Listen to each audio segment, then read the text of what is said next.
అందరికీ నమస్కారం. అస్సలాము అలైకుం వరహమతుల్లాహి వబరకాతుహు. నేను మీ మహబూబ్ బాషా కదిరి నిజామలీ కాలనీ 14వ వార్డు కౌన్సిలర్ని మాట్లాడుతున్నాను. ఈరోజు కొన్ని విషయాలు మీతో కూలంకుశంగా మాట్లాడాలనే ఉద్దేశంతో మీ ముందుకు రావడం జరుగుతుంది. మే 13, 2024 తేదీ ఎలక్షన్ జరగబోతోంది. ఈ ఎలక్షన్స్లో మనము ఖచ్చితంగా కందికుంట వెంకటప్రసాదన్న గారినే ఎందుకు ఎన్నుకోవాలి అనే విషయంపై 2 విషయాలు చెప్పదలుచుకున్నాను. మన కదిరిలో ఎవరికి ఎలాంటి ఇబ్బంది వచ్చినా, ఎవరికి ఎలాంటి సహాయ సహకారాల అవసరం ఉన్నా, ఎవరు ఎలాంటి ఆపదలో ఉన్నా, ఏ పేదింట్లో ఆడపిల్లల పెళ్లిళ్ళు ఉన్నా, ఎవరికి ఎలాంటి ఇబ్బందులు ఉన్నా మొట్టమొదటిగా గుర్తొచ్చేది కదిరిలో కందికుంట వెంకటప్రసాదన్న గారి ఇల్లు. అవునా కాదా?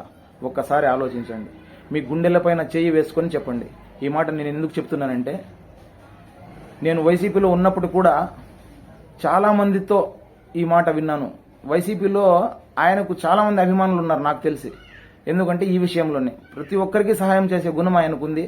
ఆ విషయంలో ఆయనకి అభిమానించే వాళ్ళు వైసీపీలో కూడా నాకు తెలిసి చాలా మంది ఉన్నారు. మన కదిరిలో వానలు వచ్చినా, వరదలు వచ్చినా, చివరికి మొన్న పోయిన 3 సంవత్సరాల క్రితం కరోనా వచ్చినా, ఎవరికైనా సరే ఎలాంటి అవసరం ఉన్నా, ఎలాంటి సహాయ సహకారాలు కావాల్సి ఉన్నా అందరికీ నేనున్నాను అంటూ సహాయం చేసే వ్యక్తి. అలాంటి వ్యక్తిని మనము ఖచ్చితంగా ఈసారి ఈ రాబో ఎలక్షన్లో ఖచ్చితంగా గెలిపించుకోవాలని నేను విన్నవించుకుంటున్నాను. అలాగే ఇంకో విషయం, మన కదిరిలో చాలామంది కోటీశ్వరులు ఉన్నారు నాకు తెలిసి. కానీ ఏ ఒక్క కోటీశ్వరుడు కూడా ఏ ఒక్క పేదవాడిని కూడా ఆదుకునేదానికి ముందుకు రాడు. ఎందుకు రారు? సహాయం చేసే గుణం లేదా? ఓట్లు వేయించుకోవడానికి మాత్రమే వస్తారా? ఓట్లు వేస్తేనే సేవ చేస్తారా? ఓట్లు వేయకపోతే చేయరా? చేయాలనే ఆలోచన రాదా? మీలో మానవత్వం లేదా? ఎలక్షన్స్కి మాత్రం మేమున్నామంటూ ముందుకు వస్తారు. ఎలక్షన్స్ అయిపోయిన తర్వాత ఎవరూ కనపడరు.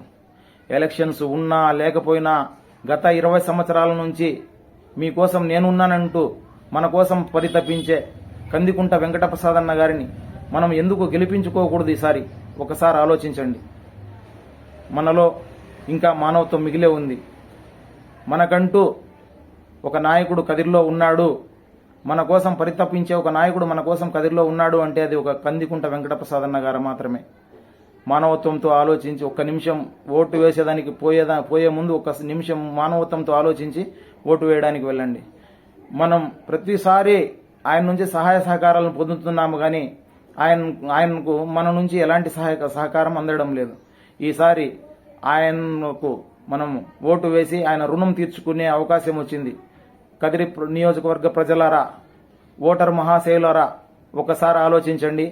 ఈసారి కందికుంట వెంకటప్రసాదన్న గారిని సైకిల్ గుర్తుకు ఓటు వేయించి అఖండ మెజారిటీతో గెలిపించి ఆయనను అసెంబ్లీకి పంపించవలసిందిగా సవినయంగా కోరుకుంటూ సెలవు తీసుకుంటున్నాను. అస్సలాము అలైకుం వరహమతుల్లాహి వబరకాతుహు.